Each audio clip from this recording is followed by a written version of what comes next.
Hello, ladies and gentlemen, Raging Demon here. So, the Game Awards are coming up. And just to get it out front, we know the Game Awards are farcical. We know they're a big wank. We know they're too woke. We know it's a big commercialized event to basically put out trailers and have pseudo gaming celebrities talk and all of that. We know what it is. We know it's kind of janky and kind of rigged. All of these things aside, I've got the fighting game category up in the nominees. Okay, like fighting games, fighting game podcasts, etc. So this is where my interest lies. And yes, I do take an interest in the Game Awards, even though, yes, like I said, it's got all those things that make it completely farcical and it's not that serious. And the game that wins isn't always the best game of the year. And there's certain genres that are clearly overlooked and certain developers that are clearly overlooked. And their winners don't get to talk, all of that, right. The fighting game genre itself has been one of the most farcical of the farcical. Excuse me. So, when we're talking about fighting games, the history with fighting games and the Game Awards is pretty funny, right? It's a difficult genre, I will admit. It's a difficult genre to get nominees for these days because yearly releases are not a thing so much. It's more season passes. As you can see from here, there's compilations, so we've seen, and the Game Awards even puts like shit tons of non-fighting games. In any good year, it's good to get 3 out of 5 that are actual fighting games. So just to further that point, right? So just to further that point, we've had nominees and winners and stuff like that have been non-fighting games. Just things that come to mind. Multiverses, that game is a complete, clusterfuck. It should never have been nominated. It should never have won. We have Sifu. We have ARMS, One Punch Man, Demon Slayer, God of Rock. There's been some pretty hilarious nominations over the years. But if we turn our attention to this year, what's striking about this year is they're all fighting games, which is cool. I mean, put aside some of them are just updates like Revo. We've got the Capcom Fighting Collection and we got the Mortal Kombat Legacy Collection. So we got 2 collections. And we also, the elephant in the room, we have a game that's not even out. There's no sales figures. There's nothing. There's nothing for this game. There's people's feedback from playing the beta and stuff like that, and it's good maybe, but it's not even out, and it's been nominated.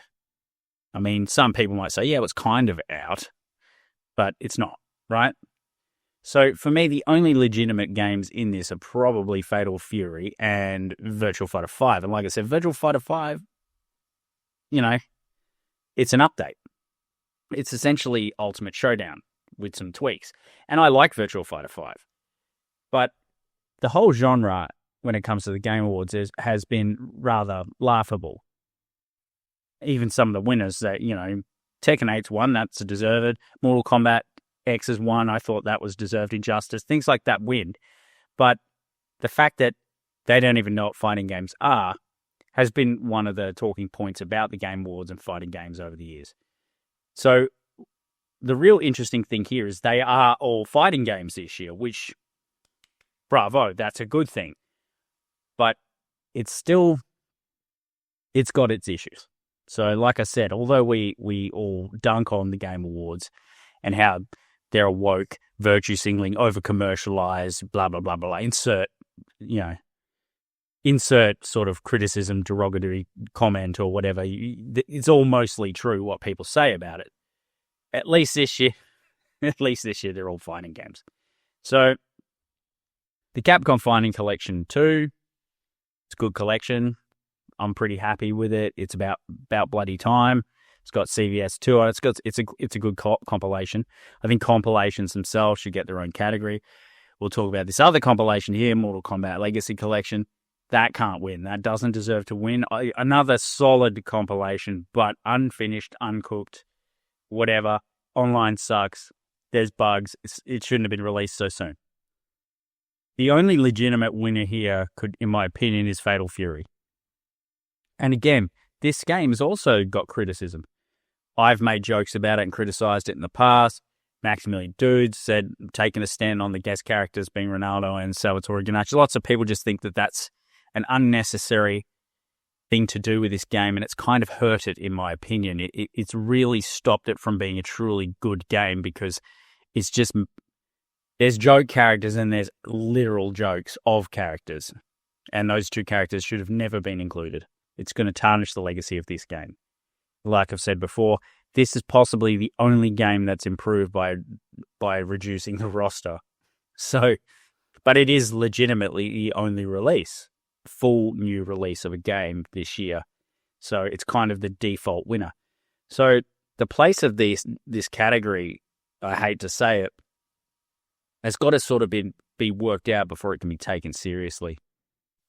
Yes, I understand, like I said, that it's a difficult genre to do this with because they have long lifespans, fighting games. Especially these days, they get a lot of season passes, and some of the season passes are big and make a lot of changes and add a lot of characters and even new game modes in many cases, like in the case of Guilty Gear Strive, adding tag mode, right?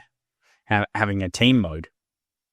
So it's sort of difficult to nail that down and define. But maybe if people did come up with some criteria and said, look, if the game's this old or you haven't added X amount of characters or whatever, it shouldn't be considered for the award. Compilations probably should get their own category just generally. I think that would be a good thing. It would certainly encourage, and not that people do, they don't really do these things for the accolades. They do this for the money, and the accolades are just another marketing tool, hence what the Game Awards actually are. So the Game Awards, in my opinion, the game of the year is Clair Obscur Expedition 33. I mean, I think most people agree that that's probably game of the year. Maybe Silk Song is definitely worth discussing. I mean, last year I kind of felt Balatro should have just won the whole goddamn thing, because Balatro was a truly innovative, great game. Despite its simplicity and the fact it's not a big AAA game, I don't think that it should really matter what genre or the budget. It just should be the best game. But again, that's subjective too. I have played Clair Obscur. I haven't finished it. It's more just I'm not really a big RPG. It is a JRPG, but it's a French JRPG, so it's an FRPG or whatever, but it's a really,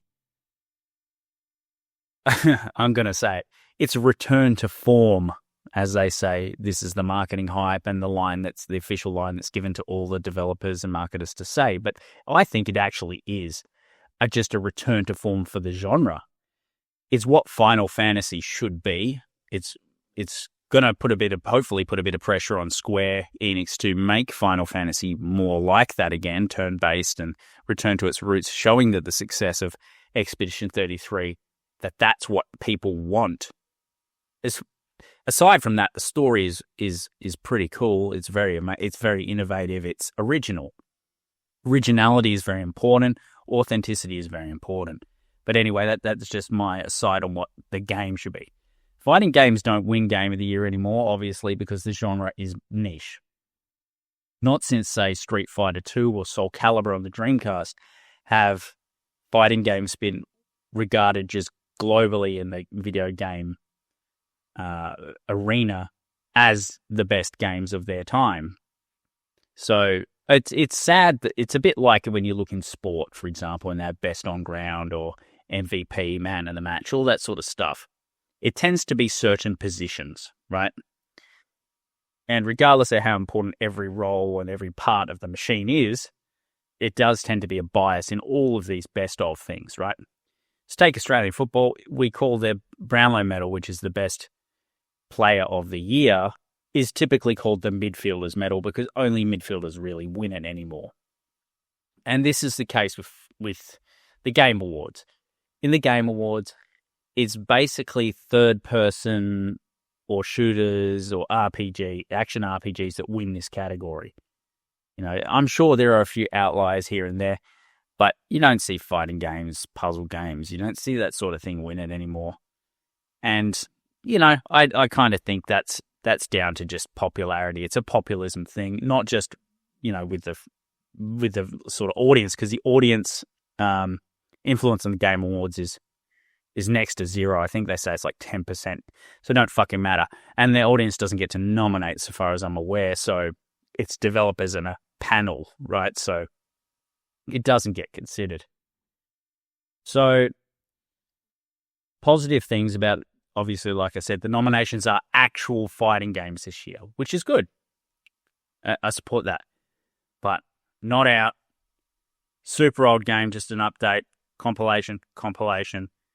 Good game with some flaws, but a genuine fighting game release that's solid and should win.